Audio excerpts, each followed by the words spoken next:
Good morning, children. Welcome to geography class. From last few days, we have been studying the topographical maps. Our today's topic is settlement pattern. Here in this sheet, you are seeing some red squares. These red squares means the permanent huts. If these red squares are white from inside and the outline is red, then we call it temporary hut. But these squares show the permanent huts. So these squares show three types of settlement patterns. The first one is nucleated settlement pattern. Second is linear settlement pattern, and the third is dispersed settlement pattern. If the red squares are in a cluster form or they are closely located, then we call it nucleated settlement pattern. If our road is running from anywhere, it may be a kacha road or a pakka road, and the huts are located on either side of the road or one side of the road, we call it linear settlement pattern. Then third is if the huts are located at some gap, they are not close to each other but they are far apart, this type of settlement pattern is called dispersed settlement pattern. I am going to show these three patterns on a topo sheet. This is the topo sheet of 1984 and the number is 45D7. Here is a village whose name is Antroli. Now you can see clearly that the huts are located very close to each other. So this pattern of settlement is nucleated settlement pattern. Now come to this grid square. Here is a single red line which shows a cart track or a kacha road. Now the huts are located on both sides of the cart track in a line form. So we call it linear settlement pattern. Then if you come to this grid square, here you can see that the huts are located at distance. They are not very close to each other. They are in a dispersed manner or scattered manner. So we call it dispersed settlement pattern. So the most common pattern of settlement in this topo sheet is nucleated. You can see here the huts are very close to each other. The same here, right? And the same is here. So the most common pattern of settlement is nucleated. This is linear settlement pattern and this is dispersed. Okay. Now another thing is if a settlement has so many huts in number which looks larger than other towns and we get these type of letters. DB means Dak Bungalow, PO means post office, police chowki, or PS means police station, or we get a word dispensary, right? So if these letters are here which are showing Dak Bungalow or post office, police chowki, dispensary or police station, we say that it is the most important village of that area. So generally our question is framed, which is the most important town or a village of that area? We tell the name, then we are asked to give reasons, right? Give reasons. So you can say because it has a Dak Bungalow, it has a post office, it has a police chowki, or it has a police station or dispensary. I'm going to show the same in our topo sheet here. In this topo sheet, village Anadra is situated here. And if I ask you which is the most important town of that area or village of that area, you will say Anadra. Then I'll ask you why or give reasons. You can say here, see, it is written PTO. PTO means Post and Telegraph Office. Then DB is written, means Dak Bungalow. It has a Dak Bungalow. Then here dispensary word is written, means it has a dispensary also. So we can say that Anadra is more important than other towns of this area. Then children, we can discuss some of the means of communication. Means of communication means the types of roads, right? So here I can show you. Generally, we see these four kinds of roads. If a single red line is running, we call it cart track.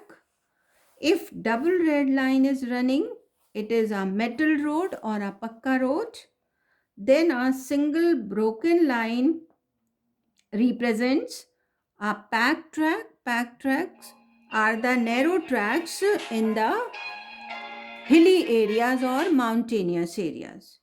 Then a single dotted red line shows a footpath, right? So these are the four kinds of roads which are shown generally on these maps. I can show all these four kinds of roads in this topo sheet. Here, children, you can see the single red line. Are you seeing? This is a single red line. Single red line. It is a cart track, right? It is a cart track. But if you see here, a double red line is running. It is a metal road or a pakka road. Then here you can see a red broken line. Red broken line, and this red broken line is a pack track. It is a hilly area and this is a narrow track which is called pack track. Then if you come here, here you can see a single red dotted line. This red dotted line shows a footpath. So these are the four different kinds of roads which are generally shown on the maps, means topographical maps. Now our next topic is drainage pattern. Drainage pattern. So children, as you are seeing here, so many black lines are running all over the map. These black lines are the seasonal streams, right?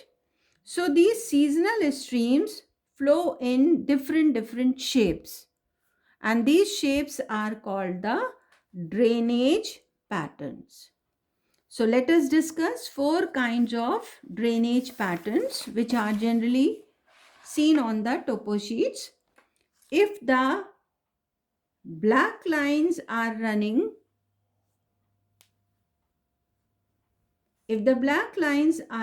like a tree, see, the figure is looking like a tree or the branch of a tree, we call it dendritic drainage pattern.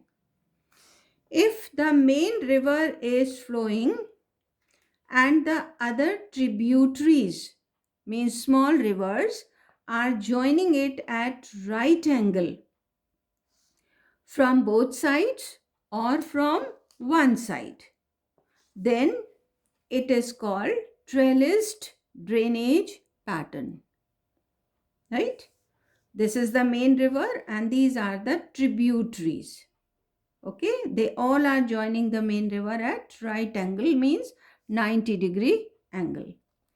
Then if there are some contours, right, which are circular in shape, and the streams are rising from the common center, which is a conical hill or a watershed. The streams are rising from here, but this stream is flowing in other direction. This is flowing in some other direction. This is flowing in some other direction, and these also. But the center of origin is same, so it is a watershed. And this type of pattern is compared with the spokes of bicycle, and we call it radial drainage pattern, right? Then the fourth, if you are seeing the brown dots represent a sandy area. So in a sandy area, if small streams are running, which are not joining the main river, this pattern of drainage is called disappearing drainage pattern. Because these are small streams, sometimes they are covered with sand and they disappear, and sometimes they appear again. So we call it disappearing drainage pattern. Okay, so now I am going to show you the same in a topo sheet. Here children, in this square you can see clearly that black lines are running like a branch of a tree. They are looking like a tree. So this is dendritic drainage pattern. Yes. Here also the streams are flowing unevenly like the branches of the trees. So it is also dendritic drainage pattern. But if you come here in this square, see, this is the main river and the small streams are joining it at right angle from both sides. So it is trellised drainage pattern, right? Then come to this square. Here it is a conical hill, and see the streams are originating from here, but they are running in different directions. See, most of the streams are originating from here, but they are running in different directions. Some towards north, some towards south, some towards east, and some towards west. So this is radial drainage pattern. Now the fourth one is disappearing drainage pattern. Now in this square you are seeing some brown dots which show the sandy area. And this is a very small stream which has 3 branches. But see, this stream or these streams are not joining the main river, right? So it is disappearing drainage pattern. The same is here. A single small stream, it is also disappearing. This is also disappearing. So these are the 4 kinds of drainage patterns. Tree-like structure, dendritic. This is trellised. This is radial, and this is disappearing drainage pattern. And lastly, we shall discuss the direction of flow of river, right? So as you are seeing here children, this is the main river, but we don't know the direction. It is flowing from this direction to that direction or this direction to that direction. So how do we come to know the direction? Let me show you this. See, it is a river. The name of this river is Sipu Nadi, right? Okay, so how do we judge the direction of river? Right? See, here are the spot heights. This is 242 meters. This is 237 meters, and this is 230. These spot heights are receding towards this direction. Yes? This is highest, then it is lower and lowest. It means a river always flow from higher to lower. So by these spot heights, we come to know about the direction of the flow of river. So what is the direction? If we draw this diagram, we see that it is north, south, east, west, northeast, then this is southeast, this is southwest, and this is northwest. Now see, the direction is this, like this. So the river is flowing from northeast to southwest. Is it clear? Okay, now let us see in this topo sheet. Here is the main river. What is the direction of this river? We can take a spot height here. This is 172 meters, right? Then we come here. This is 177, but here it is 167, right? 172 and here it is 167, means the spot heights are reducing towards this direction. Okay, so what direction is this? This is east and this is west. So the river is flowing from east to west. Yes, is this clear, children? So in this way we judge the direction of river.